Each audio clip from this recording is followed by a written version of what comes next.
ಬೆಳಕಿ ಮಂಗಳದೇ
ಅಣ್ಣನ್ನು ತಂದೆ ಓಹೋ ಓಹೋ ಮಾಲೆಯ ತಂದೆ ಆಗ ಆಗ ಏನನ್ನು ತಂದೆ ಓಹೋ ಓಹೋ ಎನ್ನು ನೀಡುವೆ ವಾರಮ್ಮ ಕೆಂಡವ ತುಳಿಯುವೆ ನೋಡಮ್ಮ ಬೆಳಗುವೆ ಭಾರತಿ ನಿನಗಮ್ಮ ಕೈಯನ್ನು ಮುಗಿಯುವೆ ಬಾರಮ್ಮ ಕಳೆತಂಬಿ ಹೊರವೆಲ್ಲ ಹೊರವಂತೆ ಮಾಡೋಳು ನೀ ನಮ್ಮ ತಾಯಿ ನೀ ನಮ್ಮ ತಂದೆ ನೀನೆಂದು ನಮ್ಮ ಕಾಪಾಡು ಮಾರಮ್ಮ ತಾಯಿ ಕಾಳಮ್ಮ ತಾಯಿ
ತುಂಬೆಲೆ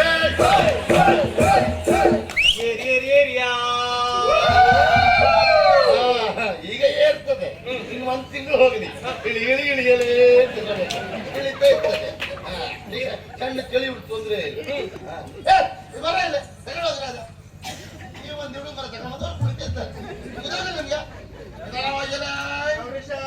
ಜಾಗ್ರತೆ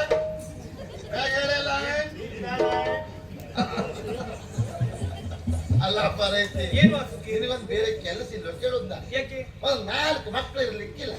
ಆ ಮಕ್ಕಳನ್ನೆಲ್ಲ ಒಟ್ಟು ಮಾಡ್ಕೊಳ್ಳೋದು ಹಾ. ಶುರು ಮಾಡೋದು. ಹುಯ್ಯ ಹುಯ್ಯ ಹುಯ್ಯಾಲೇ ಅಂತ. ಪಾಪ ಸಣ್ಣ ಚಳಿ ಉಂಟೌದಾ? ಹಾ. ಅದ್ರಲ್ಲಿ ಇವತ್ತೊಂದು ಸಣ್ಣ ಮಳೆ ಬರ್ತಾ ಉಂಟಪ್ಪ. ಈ ತಂಪು ಹೊತ್ತಿಗೆ ಮುಸ್ಕ್ ಹಾಕಿ ಮಲಗ್ತಿದ್ರು ಅವರೆಲ್ಲ, ಹೌದಾ? ಅವ್ರು ನೇಮಿಸ್ಕೊಂಡು ಬಂದು ಯಾಕೆ ಭದ್ರ ಕೊಡ್ತೇ ಮಾರೈತಿ ನೀನು? ಏ ವಾಸುಕಿ, ವಾ ಪಾಪದವಳು ಅವಳು. ಯಾರು? ನಾವು ಮಲ್ಕೊಂಡಿದ್ರೆ ಸುಮ್ಮನಿರ್ತಾಳೆ ಅವಳು. ಹೌದಾ? ಹಾ. ನೀನಾದ್ರೆ ಹಾಗಲ್ಲ, ಹಾ. ನಿದ್ದೆ ಮಾಡ್ಲಿಕ್ಕೆ ಬಿಡುದಿಲ್ಲ, ಒಪ್ಪಂದವೇ ಒಪ್ಪಂದಿಲ್ಲ. ಸರಿ ಹೇಳೋ ಮಾರಾಯ, ನನಗೆ ಅಪರ್ಥ ಆಗ್ತದೆ. ನಿದ್ದೆ ಮಾಡ್ಲಿಕ್ಕೆ ಕರ್ಕೊಂಡು ಬರ್ತೇನೆ ಅವನು. ಹಾ ಗೊತ್ತಾಯ್ತಾ? ನಿದ್ದೆ ಮಾಡ್ತಿರುವಾಗ ನಾನು ಎಬ್ಸ್ಕೊಂಡು ಬಂದು ಉಪದ್ರ ಕೊಡ್ತೆ. ಅವನಿಗೆ ಉಪದ್ರ ಆಗ್ತಾ ಉಂಟು ಈಗ. ಸಿಟ್ಟು ಯಾಕೆ ಹೇಳು? ಅವ ನನ್ನ ಹೊಟ್ಟೆ ತುಂಬಿಸ್ಲಿಕ್ಕೆ ಇಲ್ಲಿ ಬಂದ, ಅವನ ಹೊಟ್ಟೆ ಪಾಡಿ ಬಂದಲ್ಲ ಪಾಪ. ಹೌದಪ್ಪ, ನಾನು ಎಬ್ಸ್ಕೊಂಡು ಬರುತ್ತೆ, ನಿಮಗೆಲ್ಲ ಉಪದ್ರ ಆಗ್ತದೆ. ಈಗ ನಿಮಗೆ ಉಪದ್ರ ಅನ್ನಿಸಿದ್ರು ಇದೇ ಕ್ಷೇತ್ರದಲ್ಲಿ ಮುಂದೆ ಇದ್ರೆ 10 ವರ್ಷ ನಂತರ ನಿನಗೆ ಅರ್ಥ ಆಗ್ತದೆ. ಅವ ಅವತ್ತು ಉಪದ್ರ ಕೊಟ್ಟದ್ರಿಂದ ಇವತ್ತು ನನಗಿಲ್ಲ ಅನ್ನ ಸಿಗ್ತಾ ಉಂಟು ಅಂತ. ಇದು ಯಾರ್ಯಾರ ಅನುಭವ ನಾನು ಹೇಳುವುದಲ್ಲ, ಮತ್ತೆ ನನ್ನ ಸ್ವಂತ ಅನುಭವ ಹೇಳುವುದು.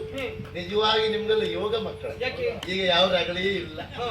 ಮೊದ್ಲೆಲ್ಲ ನೋಡ್ಬೇಕು, ಮಲಗುದ ಕತೆ ಬಿಡಿ, ಕಣ್ಣು ಕೂರ್ಲಿಕ್ಕೂ ಅವಕಾಶ ಇಲ್ಲ. ಕಣ್ಣು ಕೂರದ ತಕ್ಷಣ ಒಂದ್ ತಮ್ಗೆ ನೀರು ಬಂತಂತೇವೆ, ಮುಖಕ್ಕೆ ಎಂತಕ್ ಬಂದೆ ಇಲ್ಲಿಗೆ? ಇದಕ್ಕೆ ಬಂದಾರ? ಆಗಿದ್ರೆ ಹೋಗಿ ಮನೆಗೆ, ಇದ್ರ ನೋಡಲ್ಲಿ. ಈಗ ಹೇಳ್ತಾ ಇದ್ವಿ, ಆವಾಗ ನಮಗ ಅನಿಸೋದು, ಒಳಗಿಂದ ಬೈಕೊಳ್ಳೋದು ನಾವು, ಯಾಕೊಂದು ಉಪದ್ರ ಕೊಡ್ತಪ್ಪ, ಮಲಗ್ಲಿಕ್ಕೆ ಬಿಡುದಿಲ್ಲ, ಹಾಗೆ ಹೀಗೆ ಅಂತ ಮನಸ್ಸೆಲ್ಲ ಬೈಕೊಳ್ತಾ ಇದ್ವಿ. ಈಗ ಅನಿಸೋದು, ಆವತ್ತರ ಮುಖಕ್ಕೆ ನೀರು ಹಾಕಿ ಮುಂದೆ ಕಳಿಸ್ದೇ ಇದ್ರೆ ಇವತ್ತು ನಾನು ಈ ಮಟ್ಟದಲ್ಲಿ ಬೆಳೀತಿರ್ಲಿಕ್ಕಾಗ್ತದೆ. ಕೆಲವೊಮ್ಮೆ ನೆನಪು ಮಾಡ್ಕೊಳ್ಬೇಕಾಗ್ತದೆ ಕೆಲವು ವಿಷಯಗಳು. ಇರ್ಲಿ ಬಿಡು, ಆ ಮಟ್ಟಿನ ಬಗ್ಗೆ ಹೆಮ್ಮೆ ಆಗ್ತಾ ಉಂಟು ನನಗೆ. ಹೀಗೆ ಮಾಡಿದ್ರೆ ಅವರು ಚುರುಕಾಗ್ತಾರೆ. ಯಾಕೆ ಹೇಳು? ಇಂಥದ್ದೆಲ್ಲ ಇದ್ದವರು ಅವ್ರು ಬೇರೆ ಕಡೆ ತರ ಹೋಗುದಿಲ್ಲ, ಲಕ್ಷ್ಯ ಹೋಗುದಿಲ್ಲ, ಇದ್ರಲ್ಲೇ ಇರ್ತಿರ್ತಾರೆ. ಅದು ಬಿಟ್ರೆ ಯಾವ ಕೆಲಸ ಇಲ್ವಾ, ಅವ್ರ ಕೆಲಸವೇ ಗಮನವೂ ಬೇರೆ ಬೇರೆ ಕೆಲಸ ಮಾಡ್ತಾ ಇರ್ತಾರೆ. ಹಾಗಾಗ್ಬಾರ್ದು, ಪುರುಷತೆ ಕೊಡ್ಬೇಡ. ಬೆಳಗವರು ಹೀಗೆ ಮಾಡ್ತೀರ, ಅವ್ರ ಹತ್ರ ಹೋಗ್ಲಿಕ್ಕಿಲ್ಲ, ಅವರು ಆ ಚುರುಕಾಗ್ಬೇಕು. ಹಾಗಾಗಿ ಅಲ್ವಾ ನಮ್ಮ ಇವಳು ಏನು ಚುರುಕು. ಹೌದಪ್ಪ, 2 ವರ್ಷ ಕೆಳಗೆ ಇಷ್ಟೆಲ್ಲ ಚುರುಕಿರಲಿಲ್ಲ ಅವರು. ಇನ್ನು 2 ವರ್ಷ ಆಯ್ತು ಭಯಂಕರ ಚುರುಕು. ನೀ ಮಾಡ್ದಾಗೆ ಮಾಡ್ಬೇಕು ಅಂತ. ನೀನೇನೇ ಹೊಸ್ತು ಮಾಡು, ಮಾನವಸದ ಮಾಡಿ ಆಯ್ತು ಅವಳು. ನೀನೇನೇ ಹೊಸ್ತು ತಗೊಂಡು ಬಾ, ಮಾನವಸನ ಹೇಳಿ ತರಿಸಿ ಆಯ್ತು. ನಂಗೆ ಅದು ಬೇಕೆ ತಂದು ಕೊಡುವಂತ. ಮೊದಲು ಕೆಲಸ ಹೇಳಿದ್ರೆ ಸಾಕಿತ್ತು, ಸಿಟ್ ಮಾಡ್ಕೊಳ್ಳು, ನಾ ಮಾಡುದಿಲ್ಲ. ಈಗ ಹಾಗಲ್ಲ, ಏನ್ ಕೊಟ್ಟರು ಮಾತ್ರ ಹೇಳ್ತಾಳೆ. ಅವಳೇನು ನಮ್ಮ ಇವಳು ಪಾಪ ಸಿಂಗಾರಿ ಸಿರಿ ಪಾಪ. ನೋಡು, ಅವಳ ಜೀವ ಅವಳಿಗೆ ಹೆಚ್ಚಾಗಿದೆ. ಆದ್ರೂ ಕಾಣಿಸ್ಕೊಳ್ಬೇಕು ಅಂತ ಅವಳ ಪ್ರಯತ್ನ ಎಷ್ಟು ಅಂತ ಭಾರವಾದ್ರೂ ಸಹ ಈಗ ಹಿಡ್ಕೊಂಡು ಏನು ಪ್ರಯತ್ನ ಮಾಡ್ತಾಳೆ. ಹೌದಾ? ವಾಸುಕಿ, ನೀನ್ ಅವಳಿಗೆ ಹಾಗೆ ಹೇಳ್ತಾ ಇದ್ದೀಯ. ಕಾಡಿನವರೆಲ್ಲ ಇವಳನ್ನು ನೋಡಿದ್ರೆ ಹೇಳುದು, ವಾಸುಕಿ ಹಾಗೂ ಇವಳೇನು ಅಣ್ಣ ತಂಗಿಯ, ನೋಡ್ಲಿಕ್ಕೆ ಇಬ್ರು ಒಂದೇ ರೀತಿ ಇದ್ದಾರೆ. ಯಾವ್ದಾದ್ರು ನಾವಿಬ್ರು ಒಂದೇ ರೀತಿ ಹೌದು, ನಾವು ಅಣ್ಣ ತಂಗಿಯೂ ಹೌದು. ಹೌದಾ? ಅಪ್ಪಯ್ಯಮ್ಮ ಬೇರೆ ಬೇರೆ. ಹಾಗೆ ಸಂಬಂಧ ಹಾಗೆ ಉಂಟು ಬಿಡು, ಪ್ರಶ್ನೆ ಇಲ್ಲ. ಮತ್ತೆ ಈ ಪ್ರಪಂಚದಲ್ಲಿ ಹಾಗೆ ಅಲ್ವಾ, ಒಬ್ಬರಂತೆ 7 ಮಂದಿ ಇರ್ತಾರೆ ಅಂತ ಕೇಳಿದ ಏನು. ಹಾಗೆ ಹಾಗೆ ಇಲ್ಲಿ ಅವಳ ಕಥೆ ಏನು, ಅವನು ಚುರುಕಿದ್ದಾನೆ. ಅವನು ಯಾಕೆ ನಮ್ ಭೂಪ ಇಷ್ಟು ವರ್ಷ ಆಯ್ತು ಬಾಯಿ ಬೆರಲಾದ್ರೂ ಮಾತಾಡುದಿಲ್ಲ. ಈ ವರ್ಷದ ಮಾತಾಡ್ತಾ ಸ್ವಲ್ಪ ಅಲ್ಲ, ಮೊದಲೆಲ್ಲ ಮಾತೇ ಆಡುದಿಲ್ಲ ಇದು. ಈಗ ಮಾತಾಡಿದ್ರೆ ಅರ್ಥವೇ ಆಗುದು. ಅದು ಅರ್ಥ ಆಗಿದ್ರೆ ಮಾತಾಡ್ತಾವ, ಆಗ ಮೇಲ್ಮಟ್ಟ ಶಬ್ದ ಆಗ್ತಂತ. ಆ ರೀತಿ ಅವನು ಚುರುಕಾಗಿದ್ದಾನೆ.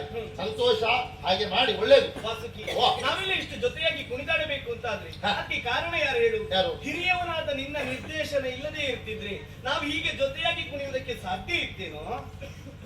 ಒಂದ್ ರೀತಿಯಲ್ಲಿ ಹೇಳೋದಿದ್ರೆ ನೀನು ಗುರುಗಳು.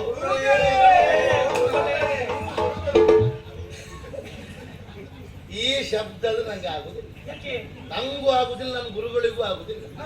ಅವರು ಹೇಳಿ ಹೋಗಿದ್ದಾರೆ ನಾನು ಹೋಗುವಾಗ, ಏನಂತ? ಯಾರೇ ನಿನಗೆ ಗುರು ಅಂತ ಹೇಳಿದ್ರೆ ಒಪ್ಪಬೇಡ ತಮ್ಮ, ಅದ್ರ ಹಿಂದಿನ ಅರ್ಥವೇ ಬೇರೆ ಉಂಟು, ನಿನ್ಗೆ ಗೊತ್ತಿಲ್ಲ. ಅದು ಅವ್ರಿಗೇನೋ ಅನುಭವ ಆಗಿರ್ಬೋದು. ಗುರುಗಳು ಹೇಳಿದ್ರೆ ತಪ್ಪಿಲ್ಲ, ಅವ್ರಿಗೆ ಆಗ ಅನುಭವ ಆಗಿದ್ದಿರ್ಬೋದು.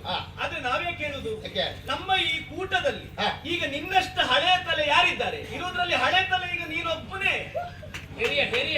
ನಾನು ಹೇರಿಯ ನೀ ಕಿರಿಯ. ಹೌದು, ಅಂದ್ರೆ ಮೊದಲು ಮೊದ್ಲಿಂದ ಇದ್ದು ನಾನೊಬ್ಬರೇ ಅಂತ ಹೇಳುದಲ್ವಾ ಅದು ಒಪ್ಕೊಳ್ಳುವ ಆದ್ರೆ ಏನ್ ಪ್ರಯೋಜನ ಉಂಟು ಏನ ಸಿಗುದ್ ಪೂರ್ತಿ ಇತ್ತೀಚೆಗೆ ಬಂದವರಿಗೆ ಆಯ್ಬಿಟ್ರೆ ನಮ್ಗೆ ಕೇಳುವವರಿಲ್ಲ ಹಾಗೆ ಇರ್ಬೇಡ. ಹಾ. ಕೊಡುವ ದೇವರು ಬಡವನಲ್ಲ. ಹಾ. ಯಾವತ್ತಾದ್ರೂ ನಿನ್ಗೆ ಕೊಟ್ಟೇ ಕೊಡ್ತಾನೆ. ವಿಶ್ವಾಸ ಮಾತ್ರ ಕಳ್ಕೊಳ್ಬಾರ್ದು ಅದು ಅಷ್ಟೇ. ನನಗೆ ಯಾವತ್ತೂ ಉಂಟೆ ನನಗೇನ್ ದೇವರು ಕಡಿಮೆ ಮಾಡ್ಲಿಲ್ಲ ಈಗ ಕೊಡ್ತಾ ಇದ್ದಾನೆ ಇನ್ನು ಮುಂದೂ ಕೊಡ್ತಾನೆ ಮತ್ತೆ ಯಾವಾಗ್ಲೂ ನಾವು ಬಯಸಿ ಬರಬಾರದು ಅದಾಗಿಯೇ ಬರ್ಬೇಕು ಹೌದೌದು. ಅದಾಗಿ ಬರುದು ಯಾವಾಗ ಯಾವಾಗ ಇವರಿಗೆಲ್ಲ ಮನಸ್ಸಾದಾಗ ಆಗ್ಬರ್ತದೆ ನನ್ಗೆ ಗೊತ್ತುಂಟು ಮತ್ತೆ ಯಾವಾಗಲೂ ಹಾಗೆ ತಡವಾಗಿ ಸಿಕ್ಕಿದ್ದು ಶಾಶ್ವತ ದೇವರ ದರ್ಶನ ಎನ್ನುವುದು ತಡವಾಗಿ ಆಗ್ಬೇಕು ಪುಣ್ಯ ಫಲ ಹೆಚ್ಚು ಅಂತ ನಾನು ಕೇಳಿದ್ದೇನೆ ನಾನು ಅದಕ್ಕೆ ತಡವಾಗಿ ಬರ್ಲಿ ಅಂತ ಬೇಗ ಬಂದ್ರೆ ಬೇಗ ಖರ್ಚಾಗಿ ಹೋಗ್ತದೆ ಹೌದಾ ತಡವಾಗಿ ಬಂದ್ರೆ ಮನೇಲಿ ಕೂತ್ಕೊಂಡೆ ಊಟ ಮಾಡ್ಬೋದು ಶಾಶ್ವತವಾಗಿ ಉಳಿತದೆ. ನನಗೆ ಒಬ್ರು ಹೇಳಿ ಹೋಗಿದ್ದಾರೆ ಹೀಗೆ ಹೌದಾ ಆದ್ರೆ ಒಂದು ನೆನಪಿಟ್ಕೋ, ಹೇಳು. ಈ ದೇವರ ಪ್ರೀತಿ ವಿಶ್ವಾಸ ಹಾ. ಯಾವ ಕಾಲಕ್ಕೂ ಯಾವ ಕಾರಣಕ್ಕೂ ಹಾ. ನಿನ್ನ ಮಟ್ಟಿಗೆ ಕಡಿಮೆ ಆಗುವುದೇ ಇಲ್ಲ. ಇಲ್ಲಿವರೆಗೆ ಆ ಪ್ರೀತಿ ವಿಶ್ವಾಸ ಇಟ್ಟಿದ್ದಾರೆ ಎಂಬಲ್ಲಿಗೆ ಇನ್ನು ಮುಂದೂ ಸಹ ಇರ್ತಾರೆ ಹೇಳೋ ಪೂರ್ಣ ಪ್ರಮಾಣದ ವಿಶ್ವಾಸ ನಂಗೆ ಉಂಟು ಪ್ರಶ್ನೆ ಇಲ್ಲ ಬಿಡು. ಸರಿ ಇಲ್ಲೇ ಆದ್ರೆ ನನಗೆ ನಿನ್ನ ಮೇಲೆ ಬೇಸರ ಆಯ್ತು. ನೀನು ಕುಣಿತಾ ಇರುವಾಗ ತಡೆ ನಿಲ್ಲಿಸಿದ್ದಲ್ಲ ಯಾಕ? ಯಾಕೆ ನಿಲ್ಲಿಸಿದ್ದು? ನಿಲ್ಲಿಸಿದ್ದು ಯಾಕೆ ನೀನು? ಮಕ್ಕಳಾಗಿ ಮಾಡ್ತೀವಿ ನಿನ್ ವಿಷಯ ಗೊತ್ತಿಲ್ಲ ಏನು? ನಾನು ಅಂಗಡಿ ವ್ಯವಹಾರ ಮಾಡ್ಕೊಂಡು ಆ ಕಡೆ ಇದ್ದ ಅಷ್ಟೊತ್ತೆ ನಿಮ್ಮ ಮನೆ ಪಕ್ಕದ ಮಗು ಓಡ್ ಬರ್ತಾ ಇದ್ದ ಒಬ್ಬೆ ಹತ್ತ ಏನಂತಿ?